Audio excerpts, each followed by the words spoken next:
orang yang keluar dari rumahnya menuju rumah Allah untuk menuntut ilmu syar'i, maka sungguh dia sedang berjalan di jalan ilmu, dan itu akan memudahkannya untuk menuju surga Allah Subhanahu wa taala.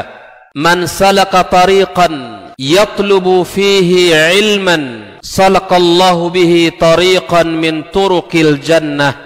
Barang siapa yang menempuh sebuah jalan yang ditempuhnya adalah jalan menuntut ilmu, maka Allah akan mudahkan jalannya untuk menuju surga Allah Subhanahu wa taala. Orang yang berangkat ke masjid untuk menuntut ilmu syar'i dianggap sebagai jihad fi sabilillah. Nabi alaihi salatu wassalam bersabda, "Man dakhala masjidana hadza," barang siapa yang memasuki masjid kami ini, yakni Masjid Nabawi, liyata'allama khairan, untuk belajar atau mempelajari kebaikan, au yu'allimuhu, atau dia mengajarkan kebaikan, kal mujahidi fi sabilillah, adalah seperti orang yang berjihad di jalan Allah. Mudah-mudahan kehadiran kita di rumah Allah yang mulia ini, tujuan kita hanya satu, untuk mencari ridha Allah tabaraka wa taala. Mudah-mudahan ilmu yang kita pelajari, ilmu yang memberikan keberkahan, yang menerangkan jalan kita dan senantiasa menjaga kita di jalan Allah Subhanahu wa taala.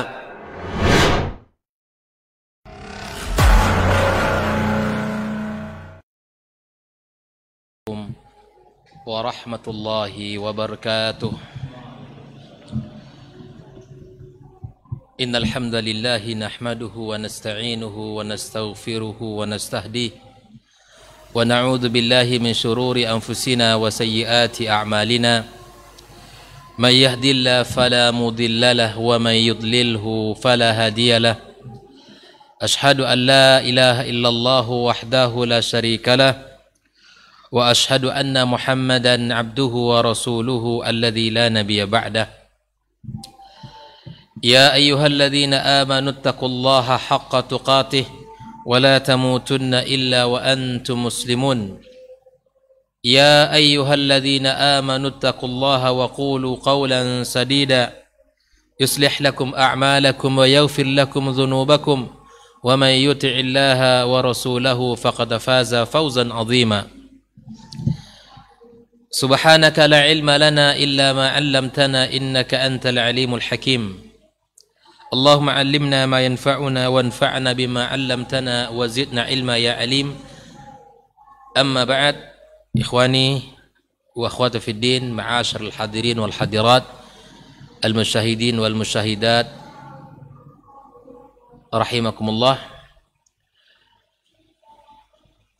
Pertama, bersyukur kita kepada Allah Subhanahu wa taala pada malam yang penuh berkah ini kembali kita dipertemukan dalam kajian kita seputar kaidah-kaidah Al-Quran yang berkaitan dalam kehidupan kita. Kaidah ini disarikan dari ayat-ayat Allah Subhanahu wa taala, diambil dan dijadikan sebagai panduan dalam kehidupan kita. Harapan kita yang pertama, kita adalah orang-orang yang diberi taufik oleh Allah untuk bisa mengamalkannya. Karena Allah Subhanahu wa taala telah memberikan sebuah kabar bahwa orang-orang yang belajar tentang Al-Quran dan kemudian memahami daripada panduan yang ada dalam Al-Quranul Karim, maka Al-Quran itu akan memberikan bimbingan, petunjuk kepada jalan yang lebih lurus, jalan yang lebih baik. Inna hadzal Qur'an yahdi lillati hiya aqwam. Sesungguhnya Al-Quran ini akan memberikan petunjuk kepada jalan yang lurus, kepada jalan yang lebih baik. Maka harapan kita semuanya bahwa kita belajar dari kaidah-kaidah ini, ya, yang pertama kita bisa amalkan untuk diri kita, kemudian kita ajak keluarga kita, dan kita ajak orang-orang yang terdekat dengan kita. Yang kedua kita berharap kita sebagai orang-orang yang beriman kepada Allah Subhanahu wa taala bisa mentatbiqkan dan menjadikan Al-Quran dalam kehidupan kita sebagai panduan yang utuh. Kita sadar bahwa kekurangan kita sangat banyak. Kita sadar amal kita tidaklah banyak. Dan kita berharap kepada Allah Subhanahu wa taala dengan niat yang tulus dan ikhlas, dengan ilmu yang kita pelajari ini, kita mendapatkan kebaikan yang sangat banyak dengan amal yang sedikit ini. Karena tidak sedikit orang-orang yang belajar, tidak sedikit orang-orang yang berbekal, tidak sedikit orang-orang yang mengerjakan amal yang sangat luar biasa di sisi Allah Subhanahu wa taala, namun karena niatnya rusak, maka kemudian tidak bernilai amal itu di sisi Allah Subhanahu wa taala. Menuntut ilmu dan belajar Al-Qur'anul Karim adalah amal yang sangat mulia. Ya, amal yang sangat mulia. Bukankah Rasulullah sallallahu alaihi wasallam katakan, "Wa majtama'a qaumun fi baitin min buyutillah yatluna kitaballah wa yatadarasunahu fima bainahum illa nazalat alaihimus sakinah wa ghasyatuhumur rahmah wa hafathumul malaika wa dzakarahumullahu fi man 'indah." Dan sebaliknya pula, betapa banyak amalan yang secara amalia dia tidaklah besar, tidaklah bernilai, namun karena niat yang tulus dan ikhlas karena Allah, maka kemudian amalan itulah yang akan menjadikannya mulia dan besar di hadapan Allah Subhanahu wa taala. Oleh itu, luruskan niat kita, kaum muslimin, kaum muslimat, dan seluruh hadirin yang ada di studio KMTV, ya, dan dimanapun berada, mari sama-sama untuk kita mentajdid niat kita. Kita senantiasa memperbaharui niat kita di dalam segala amal dan perbuatan kita. Salawat dan salam untuk Nabi kita alaihi salatu wassalam, untuk keluarganya yang tercinta dan para sahabat-sahabatnya yang mulia yang telah berjuang bersamanya, dan seluruh kaum muslimin yang senantiasa berada di atas agamanya. Malam ini kita akan membahas kaidah yang keempat, yaitu kaidah yang terdapat di dalam surat Al-Qiyamah. Dalam surat Al-Qiyamah, silakan dibuka Al-Qur'annya, ya, silakan dibuka mushafnya. Allah Subhanahu wa taala menyebutkan dalam surat Al-Qiyamah ayat yang ke-14 dan 15, Allah tabaraka wa taala berfirman, "Balil insanu ala nafsihi basirah walau alqa ma'adzirah." Artinya adalah bahwa, ya, manusia, bahkan manusia itu ala nafsihi basirah.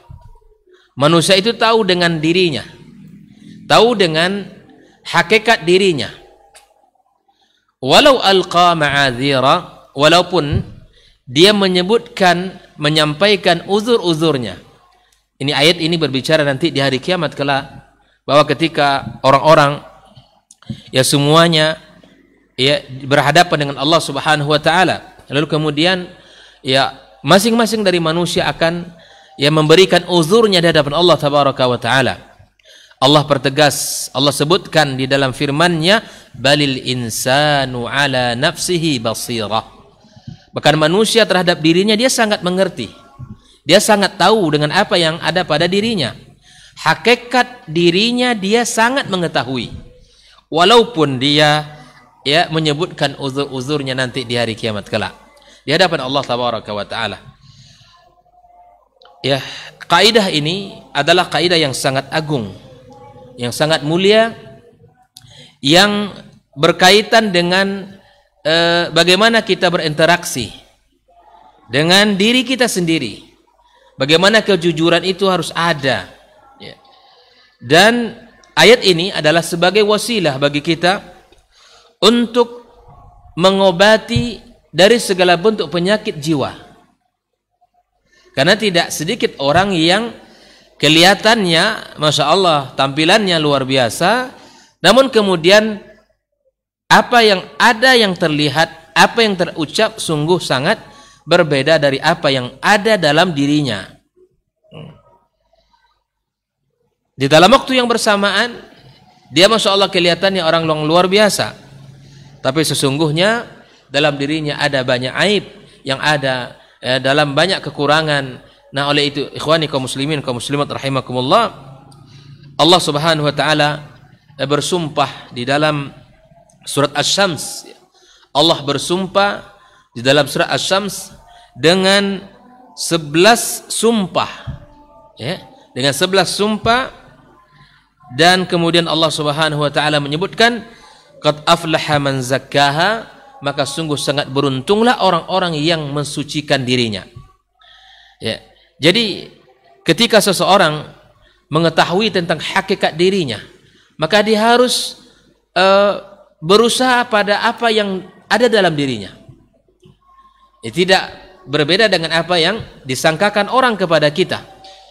Makanya di dalam ayat yang mulia ini Al-Imam Ibnu Katsir rahimallahu taala menyebutkan maknanya adalah huwa syahidun ala nafsih. Dia, ya, sebagai saksi atas dirinya.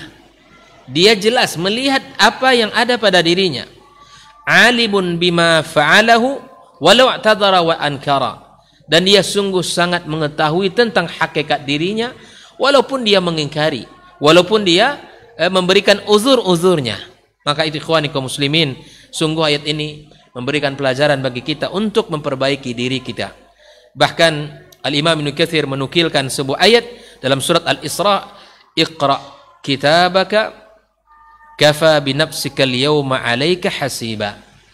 Bacalah kitabmu, ya, Allah akan menyuruh masing-masing dari kita untuk membaca. Iqra kitabak, bacalah buku catatan kamu. Kafa binafsika al-yawma 'alaika hasiba. Hari ini cukuplah diri kamu yang menghitung atas dirimu. Jadi Allah tidak akan menyuruh orang lain untuk menghitung diri kita, tapi kamu sendiri yang menghitungnya. Kamu tahu bagaimana dalam keadaan kesendirian. Kamu tahu dalam dirimu dalam bagaimana dalam keadaan berjamaah. Kamu tahu dalam bagaimana interaksimu dengan istrimu, dengan anak-anakmu, bahkan dengan tetanggamu. Bahkan kamu tahu bagaimana, ya, muamalah kamu terhadap para kaum muslimin di dalam akad-akad yang ada atau di dalam perdagangan, akad-akad, ya, jual beli dan seterusnya. Maka sungguh kamu mengetahui itu, kata Imam Ibnu Katsir rahimahullah taala. Tidak bisa kita akan pungkiri, tidak bisa kita akan tutupi. Makanya di dalam perkataan para ulama bahwa Muhammad ibn Wasi', kalau tidak salah, dia mengatakan, andai saja pada dosa yang saya lakukan itu ada aroma, maka sungguh tidak ada orang yang akan mau bersahabat dengan saya. Subhanallah, ya, bagaimana dia mengajari kita, ya, andai saja, ya, dosa-dosa itu memiliki aroma, maka tidak ada orang yang mau bersahabat dengan kita. Hari ini kita dimuliakan orang, hari ini kita disanjung orang, hari ini kita diangkat orang. Demi Allah, karena Allah sayang kepada kita, Allah masih menutupi aib kita. Andaikan Allah bukakan aib-aib kita ini kaum muslimin, maka tidak ada orang yang mau untuk duduk dengan kita karena memiliki aroma yang sangat busuk dari dosa-dosa itu. Oleh itu kaum muslimin rahimakumullah, ya, setiap manusia untuk berusaha, ya, al-insan wa yuhawil, ya, untuk berusaha agar menjaga perbuatannya, agar menjaga perkataannya, ya, agar menjaga sikap dan perbuatannya. Berusaha kita. Bukankah orang-orang yang beriman itu senantiasa sesuai dengan apa yang dia ucap dengan apa yang diamalkan? Orang yang beriman itu berusaha untuk menyamakan apa yang diucapkan dengan apa yang dilakukan. Namun ketika berbeda antara ucapan dan perbuatan, maka disitulah terjadi khalal, terjadi kekurangan pada diri tersebut. Ya. Oleh itu ikhwani kaum muslimin rahimakumullah, pada ayat basir, sesungguhnya balil insanu ala nafsihi basira, itu kan ditambah tak tamarbut, ya, di ujung. Tetapi kalau dari sisi bahasa bisa kita sebutkan balil insanu ala nafsihi basir, itu sudah benar. Namun Allah tambahkan tak tamarbuta karena itu adalah menunjukkan lil mubalaghah, benar-benar dia tahu tentang dirinya itu. Tidak ada yang bisa ditutupi, tidak ada yang bisa disembunyikan, tidak ada yang bisa dihalangi tentang dirinya. Maka di antara ya bentuk amaliyah daripada kaidah yang mulia ini adalah yang pertama yang bisa kita praktekkan di dalam kehidupan kita sehari-hari. Karena apa yang kita pelajari ini, para hadirin hadirat ya, dan teman-teman yang berada di studio adalah untuk kita jadikan sebagai panduan di dalam kehidupan kita. Yang pertama adalah di antara contoh yang ditulis oleh pengarang kitab ini adalah tariqut ta'amul ba'dun nas ma'an nusus syar'iyyah. Ya, bagaimana kita jujur di dalam bermuamalah terhadap nas-nas syar'i. Bagaimana kita jujur di dalam bermuamalah, mengamalkan, bersikap terhadap nas-nas syar'i. Ketika ayat berbicara misalnya tentang riba, ya, Allah sudah haramkan riba dan Allah halalkan jual beli. Ya. Wa haramallahu riba, ya. Allah haramkan riba. Dan Allah halalkan dalam bentuk jual beli. Maka kita sebagai seorang mukmin yang beriman kepada Allah, jelas nasnya jelas, ayatnya jelas. Maka mampukah kita untuk jujur kepada diri kita? Tidak ada ulama yang meragukan bahwa haramnya riba. Tetapi bagaimana sikap kita terhadap ayat ini? Ini di antara contoh yang dinukil oleh muallif kitab, ya, bagaimana kejujuran kita terhadap nas-nas yang Allah sampaikan dan Nabi SAW sampaikan. Ketika riba diharamkan, maka jika terdapat perbuatan kita, usaha kita mengandung riba, atau akad-akad kita di dalam bisnis kita mengandung riba, maka segeralah kita bertaubat. Segera kita kembali kepada yang benar. Ini di antara contohnya. Nah, ketika Allah halalkan jual beli, silakan dilakukan dengan adab-adab, ya, dengan aturan-aturan yang telah dijelaskan oleh para ulama kita berdasarkan ayat-ayat Allah tabaraka wa taala dan hadis-hadis Nabi sallallahu alaihi wasallam. Ini salah satu contoh, yaitu amaliyahnya praktek ayat ini adalah di dalam kejujuran kita di dalam berinteraksi terhadap ayat-ayat Allah Subhanahu wa taala dan nas-nas syar'i lainnya. Nah, kaum muslimin, kaum muslimat rahimakumullah, sebagaimana Rasul sallallahu alaihi wasallam sebutkan, innal halala bayyin wal haramu bayyin. Sesungguhnya yang halal itu sudah jelas, yang haram pun sudah jelas. Bainahuma umurun mushtabihat. Antara kedua perkara itu ada hal-hal yang samar. Ya, yang samar ini maka berhati-hati kita. Makanya kata Nabi sallallahu alaihi wasallam, ya, orang yang meninggalkan syubhat maka dia telah menyelamatkan agamanya. Mungkin di antara teman-teman yang hadir di sini pun pernah mengalami, ya, ataupun di antara kaum muslimin, para pendengar KMTV dimanapun berada, di dalam kehidupan banyak muamalah kita. Terkadang memang ditantang diri kita, kejujuran kita terhadap ayat ini. Ya Allah, rasanya kita belum siap untuk berhenti dari perbuatan ini, dari pekerjaan ini, dari fasilitas yang kita dapatkan selama kita bekerja di sini. Kita yakin ini bahwa perbuatan kita ini haram berdasarkan nas ayat, berdasarkan hadis Nabi dan berdasarkan pemahaman para ulama. Taib. Lalu kemudian bagaimana kejujuran kita? Disinilah kita harus berusaha untuk, ya, melakukan yang terbaik untuk diri kita. Ikhwani kaum muslimin, kaum muslimat rahimakumullah, ya. Di antara ya perkara yang bentuk aplikasi daripada kaidah yang keempat ini adalah ketika kita berinteraksi dengan kesalahan-kesalahan kita.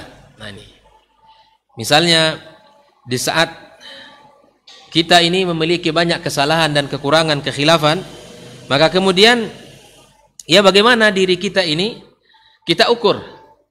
Jangan kita merasa Diri kita ini mulia dan jangan kita merasa diri kita ini dipandang, ya, diangkat, bahkan dicintai oleh banyak orang. Bahkan kita harus jujur dengan kesalahan-kesalahan kita. Hari ini mungkin ada orang yang Masya Allah memiliki jutaan follower, ya, memiliki jutaan orang-orang yang sedang menanti kalimatnya, ucapannya. Tapi bagaimana kalimat itu harus, ya, kalimat yang disampaikan itu harus tertanam dan terlihat pada dirinya. Jangan sampai kita merasa bahwa, ya, orang-orang yang sudah mengangkat kita, menyanjung-nyanjung kita, seakan-akan diri kita sudah mulia di hadapan Allah Subhanahu wa taala. Ada sebuah kalimat, ya, jangan sampai ketika seseorang sudah salat, seorang puasa, seseorang sudah mungkin berbuat baik kepada tetangga, berbuat baik kepada orang tua, namun ketika dia mengangkat tangan kepada Allah, dialah orang yang merasa paling dekat dengan Allah. Jangan sampai itu. Kita banyak khilaf, banyak salah. Kita harus jujur dengan kesalahan kita. Kita harus jujur dengan aib kita, kekurangan kita, kesalahan kita, untuk kita perbaiki. Inilah, ya, aplikasi daripada kaidah ini, balil insanu ala nafsihi basirah. Ketika kita memiliki kekurangan, ketika kita memiliki aib, maka akuilah aib itu. Andai pun aib kita disebut orang, maka jangan kita membantahnya, jangan kita artinya melawan dengan kata-kata. Kalau memang itu benar aib, maka kemudian kita, ya, ada sebuah kisah yang kita dengar tentang Syekh Abdul Razak Al-Badar, ketika di majlis beliau disampaikan, ya Syekh, sesungguhnya fulan mengatakan tentang dirimu begini, begini dan begini, misalnya disebutkan kepada Syekh.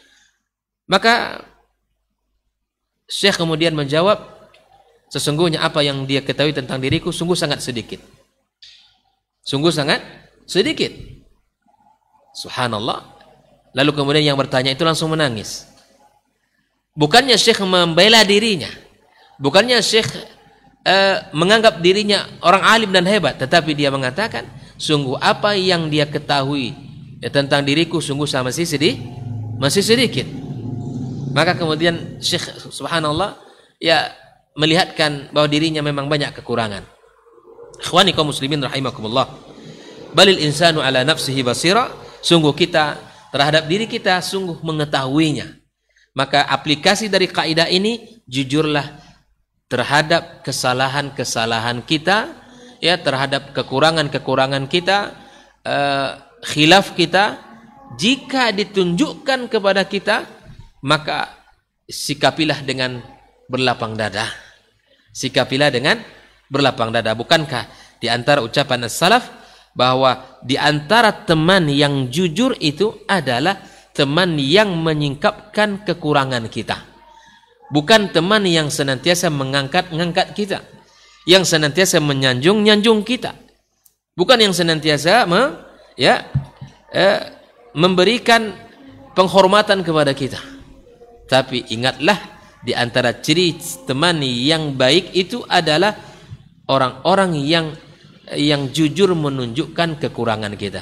Tapi kita yakin, ya teman-teman semua kaum muslimin, ketika khilaf kesalahan kita ditunjukkan, memang kepala kita terasanya besar, berat sekali. Telinga kita terasa bagaimana perasaan kita. Berarti ada yang salah dalam diri kita. Ada yang salah dalam sikap ini. Maka kemudian ingatlah ayat ini baik-baik. Balil insanu ala nafsihi basira. Dikatakan al-mu'minus sadiq. Mukmin yang jujur itu, dia orang yang senantiasa mencari aibnya agar dia perbaiki. Dan dia tidak sibuk dengan mencari aib-aib orang lain. Dia tidak sibuk mencari aib orang lain, ya. Maka paling tidak ada 4 langkah yang bisa kita lakukan agar kita bisa mengetahui aib kita masing-masing. Yang pertama adalah membaca kitab-kitab para ulama yang berbicara tentang penyakit jiwa dan obatnya. Kenali penyakit-penyakit jiwa yang dikatakan oleh para ulama, lalu kemudian kita kenali obat-obatnya.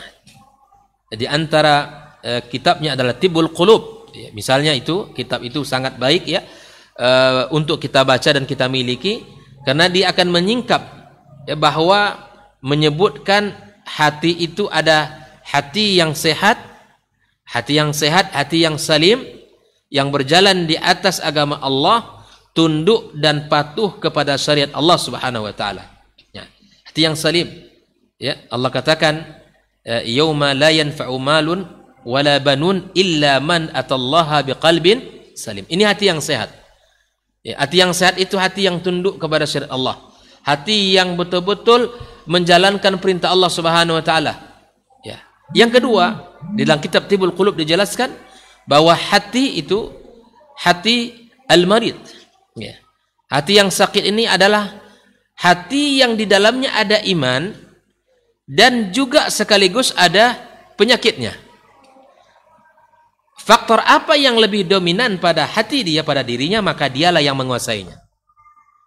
Makanya kita dapatkan ya, hari ini Masya Allah baik dia, pagi ini misalnya Masya Allah luar biasa. Yang dominan berarti adalah kebaikan di hari-harinya. Namun di sore hari ternyata berubah sikapnya, berarti ada faktor lain yang menguasai dirinya. Ini hati yang sakit ya. Hati yang sakit, hati yang dia ada kebaikan, tapi di saat yang sama dia memiliki juga penyakit. Nah, faktor apa yang lebih dominan, dia akan mengikuti daripada ya faktor-faktor tersebut. Nah, hati yang ketiga adalah hati al-qalbul mayyit. Ya. Al-qalbul mayyit ini adalah hati yang betul-betul mati. Hati yang tertutup dari hidayah. Ya. Hati yang tidak mengetahui Sang Penciptanya, yang tidak tahu tentang tugas dan kewajibannya. Inilah orang-orang yang mati hatinya ini, ya sungguh dia jauh, bahkan mereka ini kata Allah Subhanahu wa taala, balhum adall, ya, lebih sesat dari hewan binatang ternak. Ya, lebih sesat daripada hewan binatang ternak. Oleh itu kaum muslimin rahimakumullah, kenalilah jenis 3 penyakit, 3 bentuk hati ini. Al-qalbus sahih, al-qalbul marid, al-qalbul mayyit. Maka dengan kita membaca kitab-kitab para ulama ini, kita akan tahu, oh hati saya ternyata masuk pada kelompok kedua ini. Dia senantiasa berbolak-balik hatinya. Makanya Nabi SAW di dalam hati ini mengajarkan sebuah doa ya, Allahumma ya muqallibal qulub tsabbit qalbi ala dinik. Ya. Maka mintalah kepada Allah agar hati ini ya Allah kokohkan. Bukankah ya Rasulullah SAW menyebutkan bahwa hati kita ini berada dalam genggaman Allah Subhanahu wa taala. Yuqallibu kaifa sya. Allah membolak-balikkan hati ini ya seperti apa yang diinginkan. Maka mintalah kepada Allah yang sang pemilik hati agar Allah ya balikkan hati kita, teguhkan hati kita di atas agamanya. Bahkan Al-Imam Ibnu Qayyim Al-Jauziyah mengatakan, ketika ya seseorang yang merasakan segala kenikmatan dunia ini dengan segala kelezatannya, dengan segala kenikmatannya, ya, tapi dia tidak ya pernah merasakan kenyamanan, ketenangan ketika bermunajat dan beribadah kepada Allah, sungguh dia tidak pernah merasakan nikmat apapun. Bayangkan, ketika dia memegang nikmat dunia dengan segala keberlapannya dan segala keindahan kenikmatannya, dia punya semua, harta dia punya, jabatan dia punya, ya, ketenaran dia punya, apa saja dari kenikmatan dunia ini dia punya, itu dimiliki olehnya. Ya. Namun dia tidak pernah merasakan kenyamanan di saat dia bermunajat kepada Allah, di saat dia beribadah, salat tidak tenang, ngaji, baca Al-Quran tidak menjadi sesuatu yang disukai, zikir kepada Allah sangat berat lisan ini. Maka sungguh kata Imam Ibnu Qayyim, ya, Ibnu Qayyim Al-Jauziyah, sungguh dia belum merasakan nikmat apapun.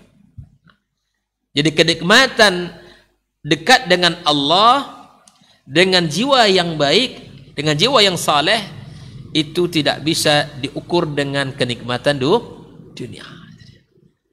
Balil insanu ala nafsihi basira. Yang kedua, yang mesti kita lakukan untuk mengetahui aib kita, ya, mencari teman-teman yang jujur, ya, mencari teman-teman yang baik sehingga mereka mau mengingatkan tentang kita, ya.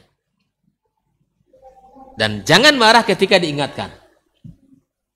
Carilah orang-orang yang masya Allah jujur dengan kita ini, jujur, yang mau, ya, yang membuktikan kesayangannya, kecintaannya dengan menyebutkan kekurangan kita. Siap nggak tuh? Itu tidak mudah itu, menerima masukan dari teman dekat tentang kekurangan kita. Itu bukan perkara yang ringan, teman-teman. Bukan perkara yang ringan. Ya, makanya ketika hati ini baik, ketika hati ini ya jujur kepada Allah Subhanahu wa taala, melepaskan segala dengki, hasad, kebencian dan seluruh penyakit hati ini, maka Nabi sallallahu alaihi wasallam jamin kepadanya surga. Ingat kisah salah seorang sahabat Rasulullah sallallahu alaihi wasallam yang ketika dalam majlis itu Nabi mengatakan, ata ya ilaikum au alaikum rajulun min ahlil jannah. Masuk seorang laki-laki ke majlis kita ini, kalian ini laki-laki penghuni surga. Para sahabat ya bertanya-tanya, siapa laki-laki yang mulia ini yang mendapatkan persaksian Rasulullah sallallahu alaihi wasallam. Maka kemudian di hari yang berikutnya dengan laki-laki yang sama, ya, Nabi sallallahu alaihi wasallam mengatakan perkataan yang sama. Yang laki-laki ini manusia yang tidak, ya, terhormat, terpandang, bukan seperti orang-orang yang lain. Manusia biasa, menenteng sendalnya masuk ke masjid. Lalu kemudian ya ada salah seorang sahabat yang ingin mengetahui apa sesungguhnya amal yang dilakukan orang ini. Semangat yang terbangun di sahabat Nabi adalah bagaimana amal-amal mulia itu hadir pada dirinya pula, sebagaimana orang lain bisa melakukannya. Ternyata kemudian setelah 3 hari 3 malam bermalam di sana, ternyata dia tidak mendapatkan ya amal-amal yang istimewa. Yang bayangan kita kalau malam itu tidak tidur dia kan, tahajud sepanjang malam, atau keluar dari rumahnya membawa ya misalnya makanan dibagikan kepada fuqara dan masakin. Tidak. Di saat malam sudah tiba, ya kemudian saatnya tidur, ya tidur semuanya. Dan sama-sama bangun sebelum subuh. Nah, menjadi penasaran bagi sahabat ini, apa amalan yang dilakukan olehnya. Maka kemudian setelah 3 hari 3 malam, ya itulah haknya bertamu ke rumah orang, ya, tidak boleh lebih daripada itu. Karena sunnahnya ya 3 hari 3 malam. Lalu kemudian dia jujur mengatakan, sungguh aku ya ingin mengetahui apa yang kau lakukan. Karena Nabi sallallahu alaihi wasallam yang mengatakan, ya ata alaikum rajulun min ahlil jannah, menyebutkan dirimu bahwa kamu adalah penghuni surga. Maka laki-laki ini ya dengan jujur mengatakan, sungguh tidak ada amalan yang lebih istimewa, ya, seperti yang kamu lihat pada diri saya. Tidak ada yang lebih daripada apa yang kamu lihat dari diri saya. Lalu kemudian laki-laki ini mencoba menyebutkan satu hal, ya. Kata beliau, saya sebelum tidur senantiasa membuka diri dengan memberikan maaf kepada orang-orang yang telah berbuat zalim kepada saya. Dan saya minta ampun kepada Allah Subhanahu wa taala atas segala kesalahan dan khilaf saya. Kira-kira ini amal ringan apa amalan berat ini? Ringan apa berat? Berat. Memaafkan orang itu bukan perkara yang ringan. Memaafkan orang bukan perkara ringan. Ya. Apalagi kita ini mampu untuk memberikan, membalasnya, ya enggak? Apalagi posisi kita ini pejabat, posisi kita orang kaya, terpandang, terhormat, ya kan? Lalu kemudian ada orang yang salah kepada kita. Ada orang yang salah kepada kita. Lalu kemudian bagaimana sikap kita? Makanya Nabi sallallahu alaihi wasallam mengatakan, ya yang kuat itu siapa? Alladzi yamliku nafsa indal ghadab. yang mampu menundukkan dirinya ketika dia marah, atau dia mampu menahan dirinya di saat dia mampu membalas. Maka wajar karena memberikan maaf kepada orang adalah amalan berat, maka wajar Allah Subhanahu wa taala ya memberikan bagian balasan untuknya adalah surga Allah Subhanahu wa taala. Maka kaum muslimin, para peserta, para kaum muslimin ya, kaum muslimat, hadirin hadirat ya, bahwa langkah kedua ini cari teman yang baik, cari teman yang jujur agar dia jujur memberikan aib kita. Ya. Yang ketiga, di antara langkah yang mesti bisa kita lakukan adalah antukhalitun nas. Kita bergaul dengan orang. Ketika kita merasakan melihat kekurangan-kekurangan dan cacat pada bab muamalah pada orang, maka kita harus menjauhkan diri kita darinya, meninggalkan perbuatan-perbuatan buruk itu. Dengan cara bergaul dengan banyak orang, kita akan nampak mana yang baik, mana yang buruk. Yang baik kita tiru, yang buruk kita tinggalkan. Yang keempat adalah kita bertadarruk kepada Allah Subhanahu wa taala dengan ya sebenar-benarnya, melihat kepada dalam diri kita sedalam-dalamnya, ya, melihat kepada aib kita, kepada kekurangan kita. Jangan sibukkan diri kita untuk memandang orang lain ya hina dari kita, kecil dari kita. Tapi pandanglah diri kita ini adalah makhluk yang sangat banyak dosa, sangat banyak kekurangan, sangat banyak khilaf dan salah. Ya, makanya ketika kita melakukan hal yang seperti ini kaum muslimin, insya Allah ya kita akan bisa ya berjalan dengan tawadhu, ya berbicara dengan jujur. Tidak ada yang bisa kita sombongkan dari apa yang kita miliki. Apa yang kita miliki? Kita ini fakir, fuqara'u ilallah. Kita ini tidak miliki apa-apa. Harta milik Allah, ya, yang mobil yang kita pakai milik Allah, dari Allah. Rumah yang kita tempati adalah rezeki dari Allah. Ya, ketampanan yang kita miliki adalah karunia Allah. Umur yang panjang, ya, pemberian Allah. Tidak ada satupun yang kita miliki dari kehidupan kita ini kecuali milik Allah Tabaraka wa Ta'ala. Apa yang kita sombongkan? Apa yang kita banggakan? Apa yang kita jadikan ia membuat diri kita ini angkuh dan yang menjadi orang yang takabur kepada Allah Subhanahu wa taala. Oleh itu ikhwani, kita berusaha untuk ya jujur di dalam muamalah terhadap kesalahan-kesalahan diri kita ini. Nah, di antara pelajaran-pelajaran yang bisa kita ambil dari kaidah yang mulia ini, balil insanu ala nafsihi basira, yang pertama adalah agar kita bisa belajar terhadap kesalahan-kesalahan kita dan memperbaikinya. Kita belajar mengetahui kekurangan-kekurangan kita, aib-aib kita, lalu kemudian kita memperbaiki diri kita ini. Ya, kita jujur ya, bagaimana kita di dalam kesalahan-kesalahan kita. Ya, maka kita harus cerdas menilai diri kita. Jangan terpedaya dengan pujian orang. Makanya Nabi SAW mengatakan ketika ada orang yang memuji kita, ya, apa yang harus kita baca?